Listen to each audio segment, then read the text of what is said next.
Dave Henderson and my wife Shiree Phillips. We're the owners, based in a lovely place called Mudgee, New South Wales, Australia. Hi, welcome to another of the Beerfest Brewer Profiles. These are our slightly shorter focus just on the breweries themselves and, just their stories rather than any big theme about, a chat or any group chat. It's just a way to discover a new brewery somewhere in the world, a way for me to kind of talk to other brewers at a more convenient time as well, and just get a picture of, what individual brewers are doing all around the world. So, as you'll have heard, we have Dave here from Hop and Clover. Dave is actually from Northern Ireland. He's a Derry man who is now brewing in Mudgee in Australia. And as you'll hear, he has a pretty interesting story. He actually got on TV before he brewed his first pint, as I think I understand the story. But he'll tell you more himself. It's very, very interesting story. So let's go over to Dave and let's talk beer.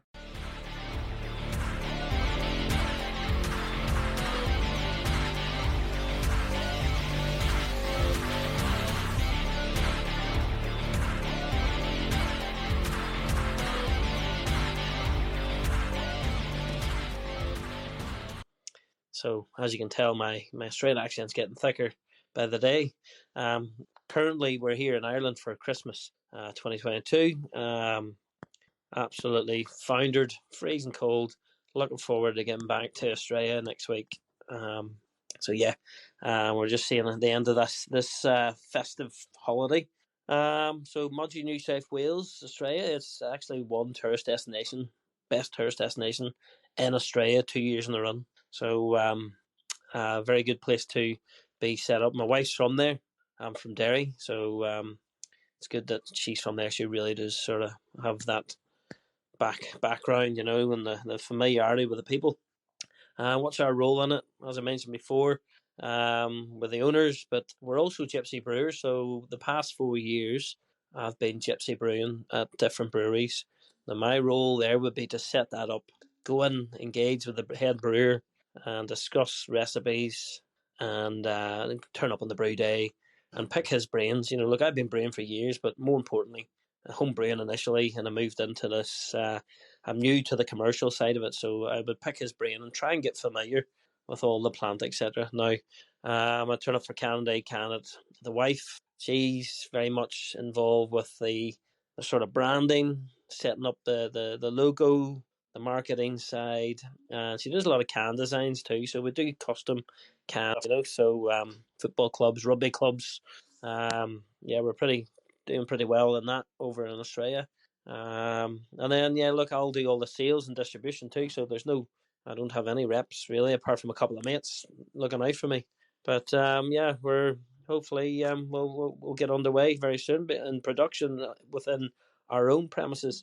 We've got used to be an old winery in Mudgee, and we're just moving in now to commence production. Hopefully, I'll start playing with production a little bit now in January, February, trying to get ourselves open for cellar door by April, Easter time, when the tourism kicks off a bit more, So I got a few months up my sleeve to get it up and going properly.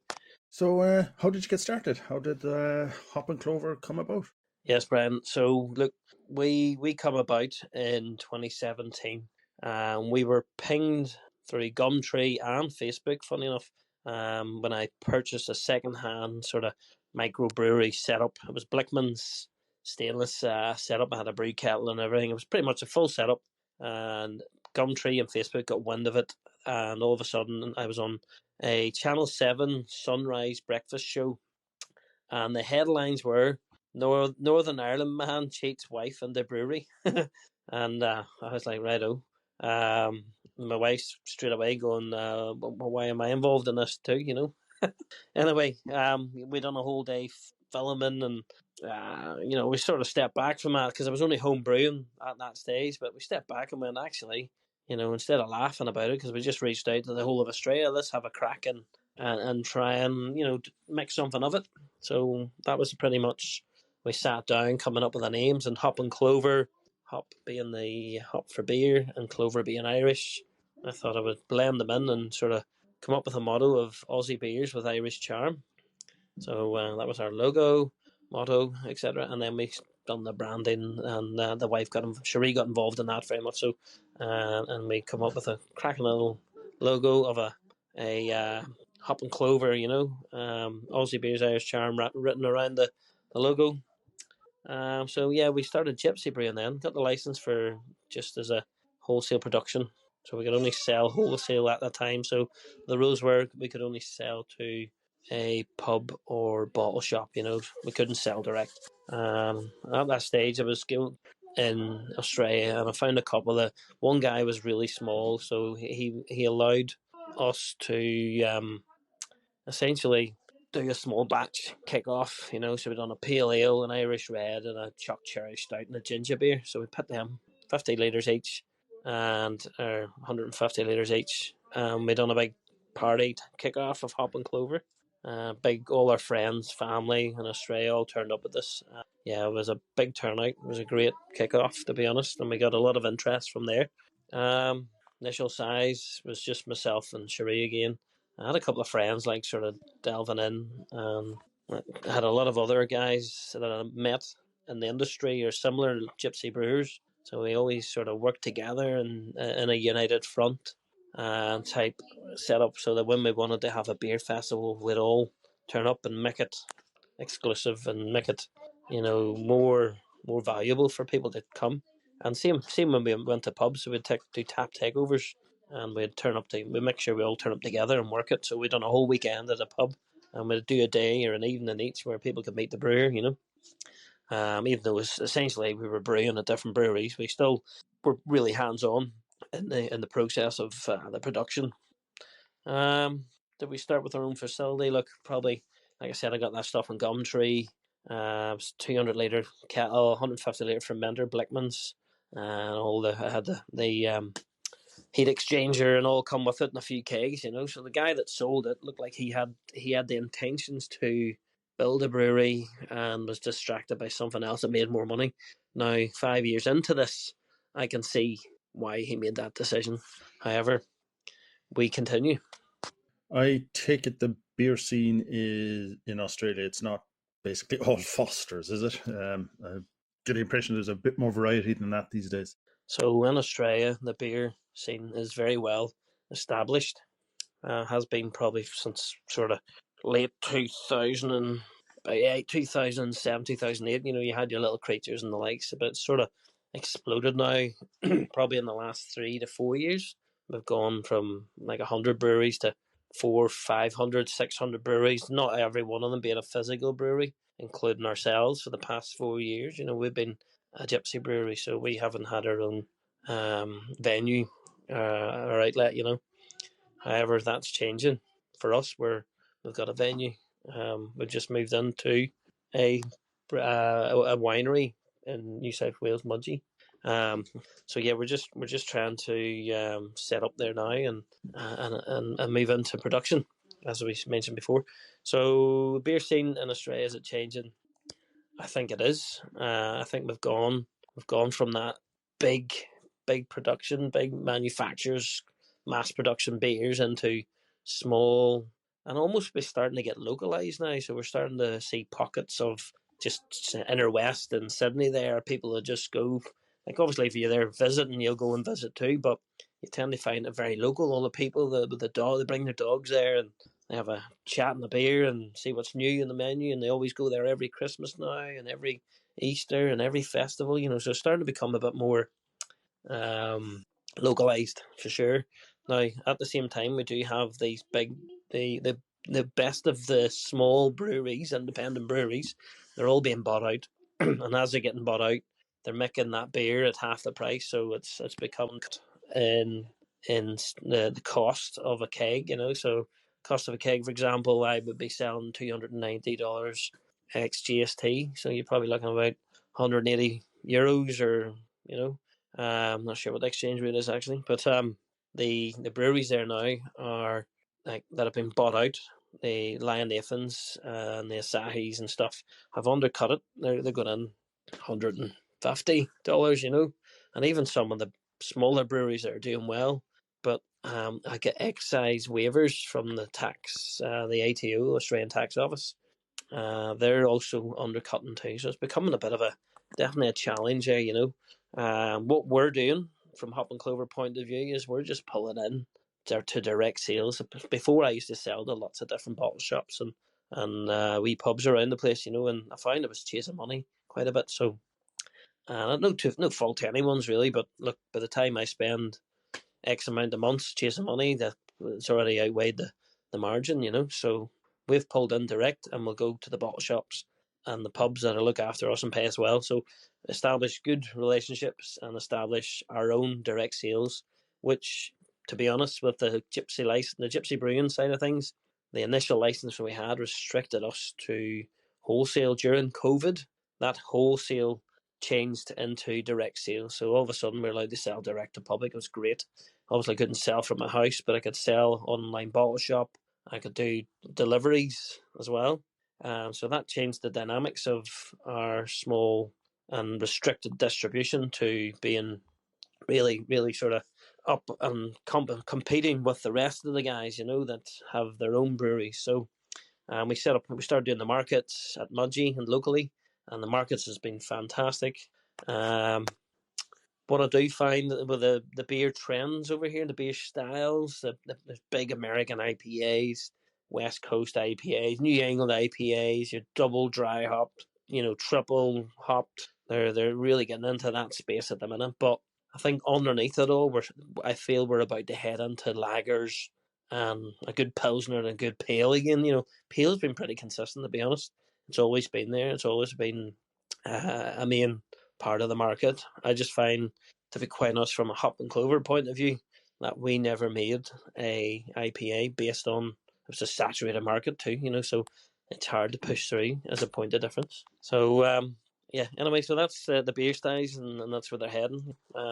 Being kind of Ireland and Australia, and being in the industry, have you noticed any similarities, any differences? Like, how do you think the Irish beer market and the Australian beer market kind of stack up against each other?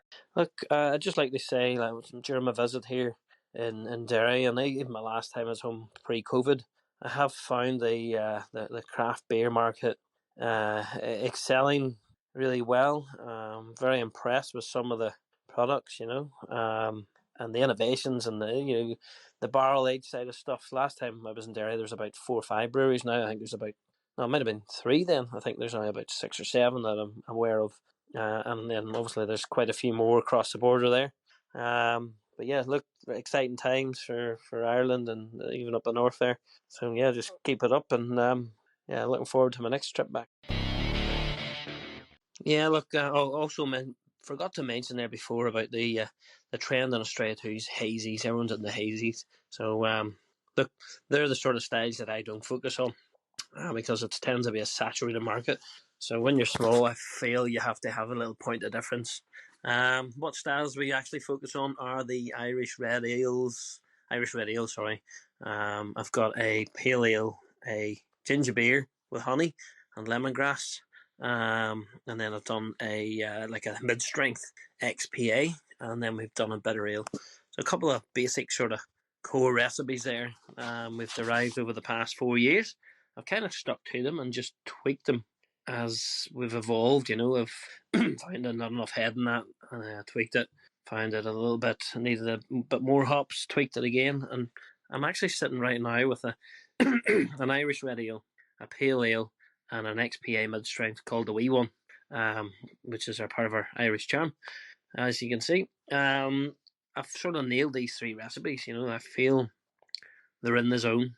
The only thing my challenge now is, as I progress from gypsy brewing into the shed, the old winery shed, I've got to, 1, clear out all the old yeast if I want to make the same brew, and 2, maintain the consistency from brewery to my brewery. So there's a few challenges we'll come across there for sure. We like our ginger beers. Big thrive and drive for ginger beers in Australia, I think, due to the heat. I also am friendly with a craft distiller from Caberty, which is another village down the road, and he gives me his casks.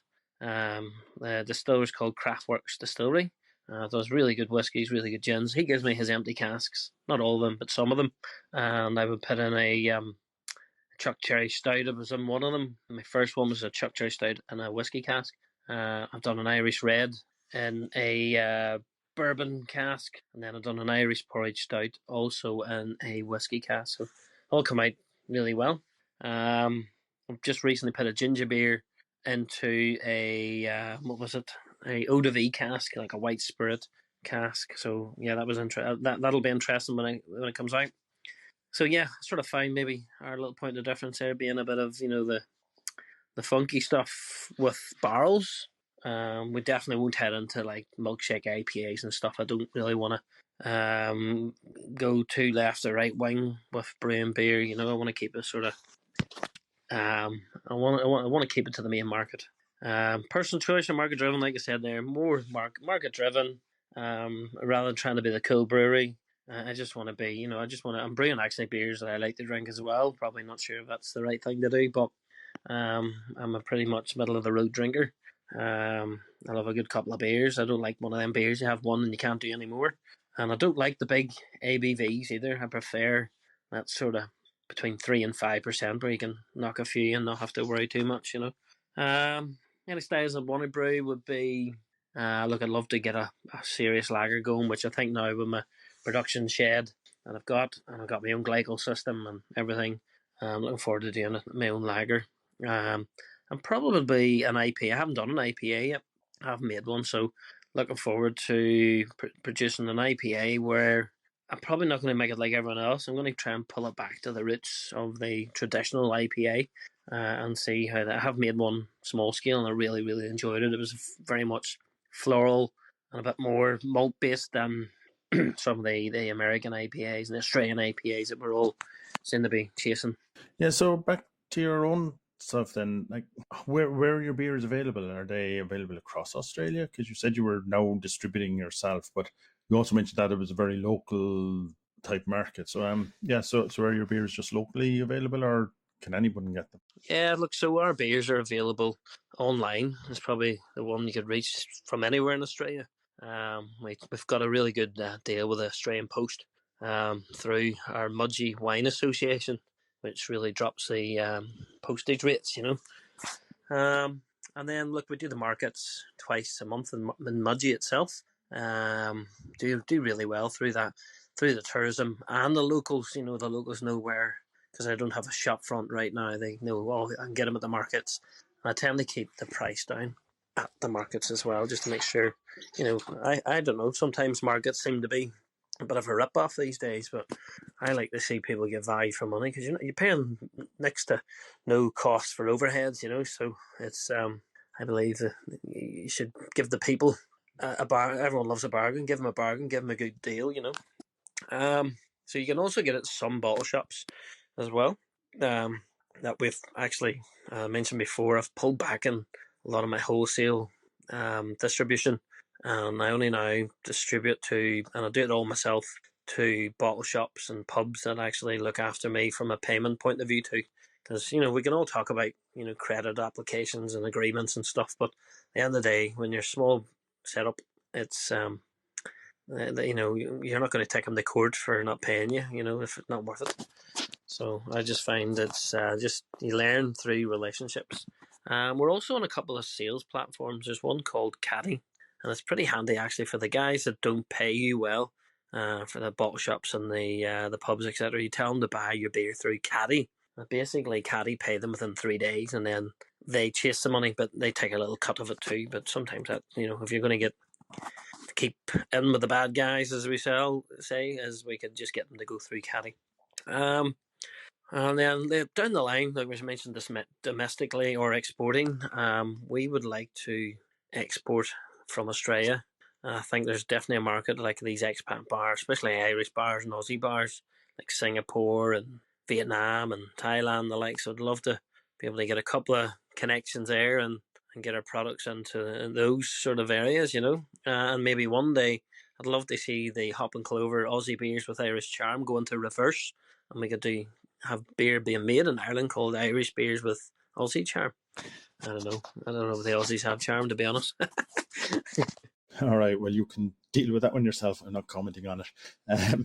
But yeah, so now I mean you're widely distributed. You're have obviously, as you just said, like you have big plans that you'd like to go. But going back to that start again, I guess it's always about the start. But like, how did you get that foot in the door where you went around? You mentioned already that you know decided that realized that you had to distribute the kegs yourself. So how did you go about that? Like, was there how much work was involved in it just to get that initial distribution? Yeah, look, some of the challenges at the start would have been sort of breaking into the market.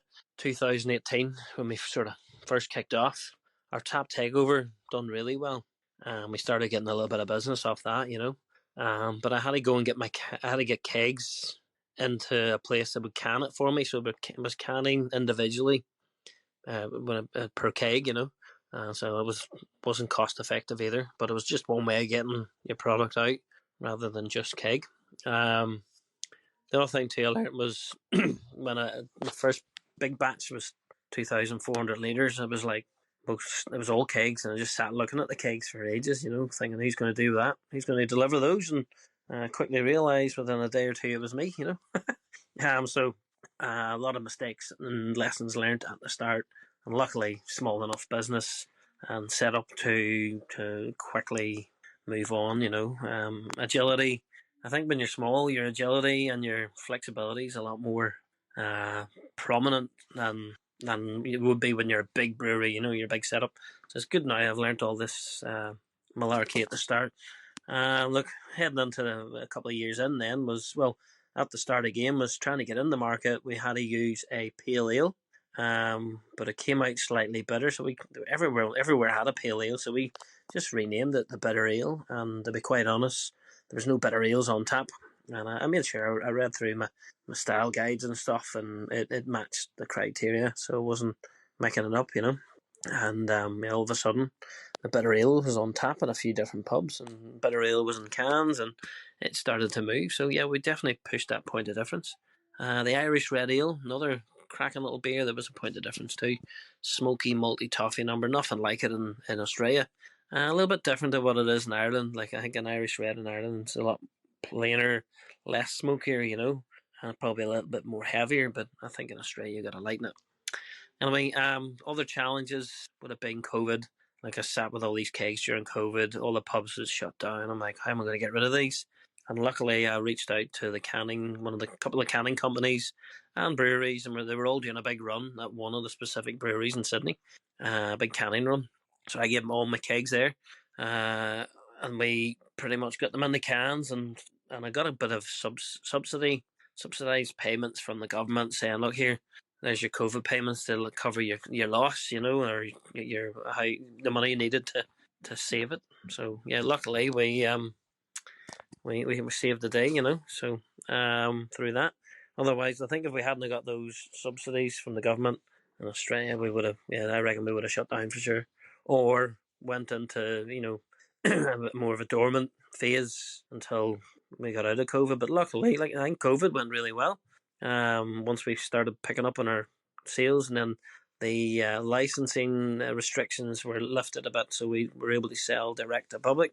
That was another saviour. So having those, and they've maintained those restrictions that were lifted have been maintained since. And in fact, we've even been given, once I get production underway, the small breweries have been given a waiver for excise. So I think it's up to $300,000 worth a year. If you make any more than that on beer, you have to pay excise or something like that, or maybe 300,000 litres. I'm not sure, but look, we're well off that. So hopefully we'll be getting once production starts, we'll save a bit of money on the excise and be able to help grow the business even further. Any good stories during the journey? Yes, a couple were me being a little bit how would I be, sly is the word. I remember during COVID, so I worked at a naval base there in Sydney as like an engineer, and I used to frequent a couple of local pubs there, and one of them was called the Old Fitzroy, and I remember coming in and giving him a sample of my beer, and he already sort of knew me from regular visits, you know. I always try and become a local before I offer the beer for on tap, you know. Anyway, he took this beer and he says, "Yeah, that's you're the 15th rep today. What am I gonna? What have you got? The last guy offered me a free flight to Hawaii. What can you give me?" And I was like, "Well, Jesus, I don't know if I can get you a free flight to Hawaii, but how about I can get you a bag of jerky?" I thought, a bag of jerky in the bag here. So I give him this bag of beef jerky that the father-in-law made, and he absolutely devoured the beef jerky and says, he put me on tap. So a bag of jerky was my point of difference to leverage in to one of the pubs. And I was on tap there for probably 8 months. And then the owners of the pub changed hands, and I was out the door. They had other ideas. And then one of the other ones was another local pub there next to the naval base, would have been called the Frisco's Hotel, and they were out. I remember going in to get a beer, and they had the bloody beer on tap. There was glasses over each one, and I said to him, "Look," and this was during COVID, and fair enough. I think it was a time where Tui's and the likes all shut down, so there was no distribution because of COVID, but the pubs were still open. And yeah, pretty much your man says, I says, I could help him out. He says, how quickly can you get me a keg? And I says, well, give us half hour. And I just jumped in my car, which is parked in the base there next to it. And I drove off to my storage, pulled the keg out and come back. And I gave him this keg in half an hour, and he couldn't believe it. He nearly fell off his chair. And he says, that's his Guinness Book of Records for the quickest keg. And then, even then, when he was finished with the keg, I had it removed within half a day, So he used that then as collateral and a bit of leverage against some of the big guns, the Tui's and the Carltons, because they couldn't even pick up their kegs, never mind deliver them. So he started leaning on that against them, and which probably I think Carlton United and Tui's and Lion the likes, they probably used my name in vain a few times then, But it's one way of getting recognition. But yeah, there were two good stories during the journey. Yeah, moving onwards now. We've been on TV twice, been on the news. I've been in a couple of magazines and stuff. So definitely the marketing side, we've got it all for free, and it seems to be pushing us in the right direction. So there's a lot of good indicators out there saying and showing what we're doing is growing. I even got to the stage of doing an advertisement for the National Australia Bank as a small business up and coming. They paired me up with another entrepreneur who owns many restaurants in Sydney, and he just gave me some words of wisdom and on the challenges that small businesses have and how good the banks are. I believe that. But yeah, that's we been picked up for the ping for that, and it seemed to be making good headway there. So you've been gypsy brewing now for 4 years, I think you said. So, and you're about to, hopefully in 2023, you're going to open your own brewery and tap room and that. When do you think that'll open, and do you have any other plans any further out than that? Well, currently I'm here in Derry for Christmas, heading back to Australia, Mudgee next week. Should be in Mudgee by Wednesday. And to be honest, we'll be heading into setting up our new venue out at Mudgee, and then we'll get production underway. So, but one of the challenges I have immediately will be as it's warmed up there, I'll have a lot of wild yeast in the production area. So I just want to test it with a couple of little brews and test what yeast I pull out and what I can give, see what it can give me. And I'm bringing in a couple of yeast experts and stuff into the picture, so they can get something out of it as well. And then hopefully we get production underway, maybe February, March, and then April we hope to open cellar door. So when you come to Mudgee, you can come out and do the tastes, like a winery, And then heading into the end of the year, I'd love to have proved either consistency into everything I'm making and producing the best quality I can with the equipment I have and the surroundings. And then I would like to look at scaling up to from 200 litres to 1,000 litre brew house. I'm trying to just make sure I get the right gear. So over the next year, I want to see what fits best. Is it going to be gas? Is it going to be electric? What are my challenges this year before I invest any further into hop and clover? But also, look, we're moving into lemonades for hop and clover. So we're trying to bring in a bit more inclusiveness to families, So you get the lemonades, like home growing, try and do seasonal from the garden, and pretty much look, we can also use them for mixers too. So you're not just, but main thing is bringing in the inclusiveness of the family. And then we're looking at doing spirits through Sailor and Clover. So we already have sold a gin for the past year now as a botanical one. It had chamomile, tea, and elderflower, and we called it Kinnigo Bay. So that's been selling very well in Australia. The gin market has definitely kicked off there, if not maxed out already. But we have got a nothing in time, and to be honest, we're just there to. So when you come to the brewery, you'll have spirits, you'll have lemonades, you'll have your beers, So it brings that sort of completeness, holistic sort of point of view. And then we're looking to start doing ticketed events as well over the next year, maybe 2 years, moving into like a full time venue. So when you do come to Mudgee, when we're a full time venue in a year and a half, I'd say, you could come in and be like most of those breweries out there, but probably not as a bit more varied rather than just beer. We would look at bringing in a catering company. The people that we're leasing the estate off, the area off, they are bringing the catering service into service next year. So yeah, we should have all angles covered. Just got to make sure we get the quality spot on.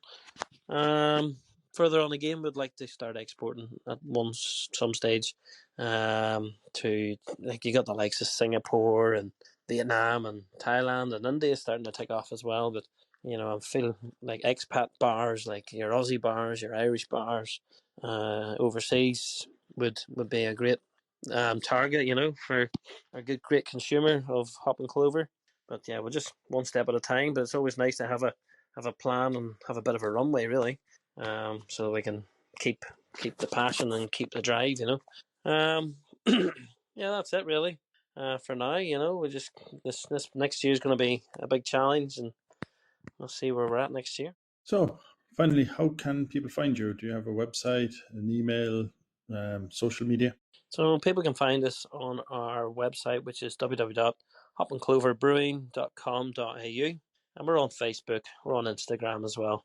And then, look, if you're in Mudgee, make sure you pop in, say hello. We are in one of the pubs in Mudgee called the Oriental Hotel on tap, and then the rest is pretty much bottle shops around there. But yeah, by all means, give us a shout out if you're ever over. It's open for collaborations and whatever else, It's very lucky here when I come to Derry. I've done a couple of visits to the Walled City Brewery where I've done a wee collab with them. A couple of years back, we done an Anzac IPA, and it was great fun. I managed to get a few hops over from Australia and New Zealand, and we made an Anzac IPA. Delicious.